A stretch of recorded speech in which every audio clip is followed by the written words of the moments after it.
Sa number 10, heat index sa Negros Occidental sini nga hapon na nagdangat sa 39.6 degrees Celsius. Inibase sa ginbilisang La Granja Agro-Meteorological Station sa La Carlota City, sino kay Irene Bel Plotenia, ang pamuno sa Provincial Disaster Risk Reduction Management Office.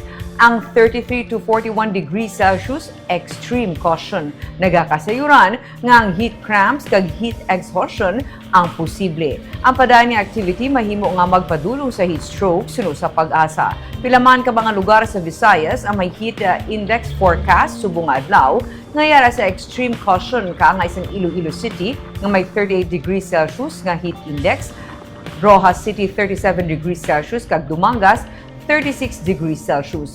Ang init nga ginabatsyag sa tawo, hindi lubos nga matakos gamit lamang ang air temperature. Mas mapatod ini kung mahatagan man sang konsiderasyon ang kapaang sang palibot o kung ang relative humidity. Ini na ang natumod nga heat index. Angot diri maid-id nga naga-monitor Department of Health.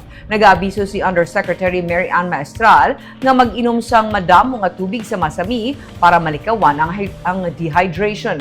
Likawan man ang pagbuwa sa mga balay pasado las 9 ang aga tubtub las 3 ang hapon.